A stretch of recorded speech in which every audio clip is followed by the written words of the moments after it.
Hello दोस्तों, मैं ज्ञानेंद्र सिंह आपको अपने YouTube चैनल पर हार्दिक स्वागत अभिनंदन करता हूं। जैसा कि आप देख रहे हैं कि उत्तर प्रदेश में विधान परिषद का चुनाव होना है, जिसका मतदान 30 जनवरी को होगा। अभी देखना है कि 30 जनवरी को मतदान में किसको कितनी सीटें मिलती हैं। उत्तर प्रदेश विधान परिषद का चुनाव 5 सीटों पर होना है और उसमें सपा, बसपा, कांग्रेस और बीजेपी चारों पार्टियां दमखम के साथ अपना चुनाव प्रचार प्रसार कर रही हैं। उत्तर प्रदेश में 100 विधान परिषद की सीटें हैं। अभी जो चुनाव हुआ था 2022 में, उसमें उत्तर प्रदेश में 71 सीट बीजेपी की, 1 सीट अपना दल, 1 सीट निषाद पार्टी और 4 निर्दलीय सीट के साथ 79 के साथ विधानसभा परिषद में बीजेपी एक मजबूत संगठन के साथ लगी हुई है। और वहीं पे दूसरी पार्टी सपा 9 सीटों के साथ और बीएसपी 1 सीट के साथ नेता प्रतिपक्ष में है। अब जो 5 सीटों पर विधान परिषद का चुनाव होना है, उसमें सपा चाहेगी कि कम से कम 1 सीट जीत जाए, क्योंकि नेता प्रतिपक्ष में बैठने के लिए 10 सीट का होना आवश्यक है।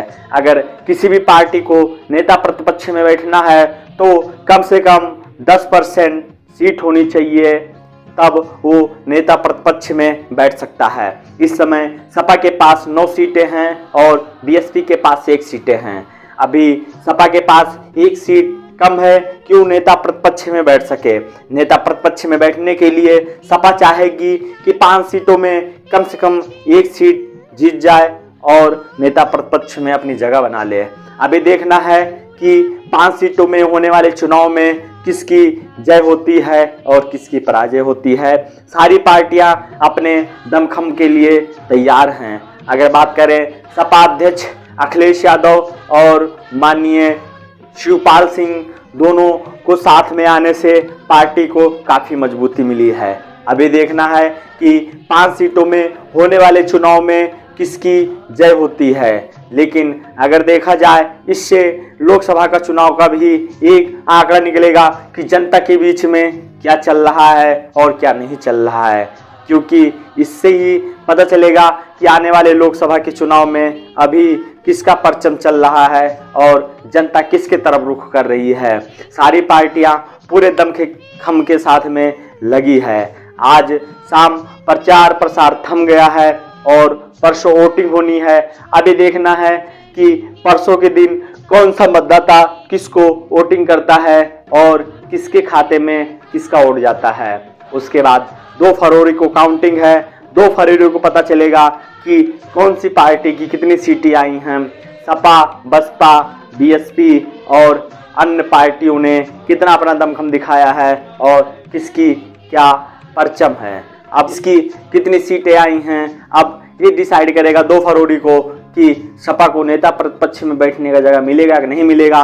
लेकिन सारी पार्टियां दमखम के साथ अपना चुनाव प्रचार कर रही हैं और आज शाम चुनाव प्रचार थमने की वजह से अब कल छोड़कर परसों मतदान होना है। बीजेपी ने भी चुनाव पर मतदाताओं को वोट लेने में कोई कसर नहीं छोड़ी है।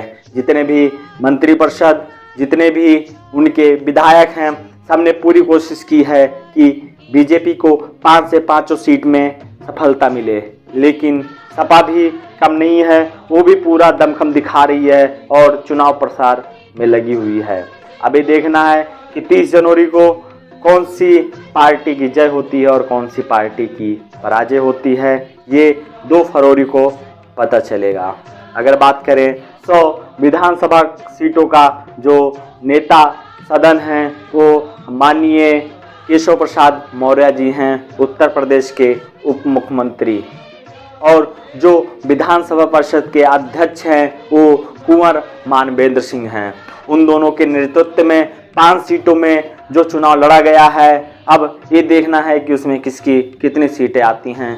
सपा चाहेगी कि कम से कम 1 सीट जीतकर नेता प्रतिपक्ष में बैठने का मौका मिले और अपनी बातों को वहाँ पे रखने का अवसर मिले।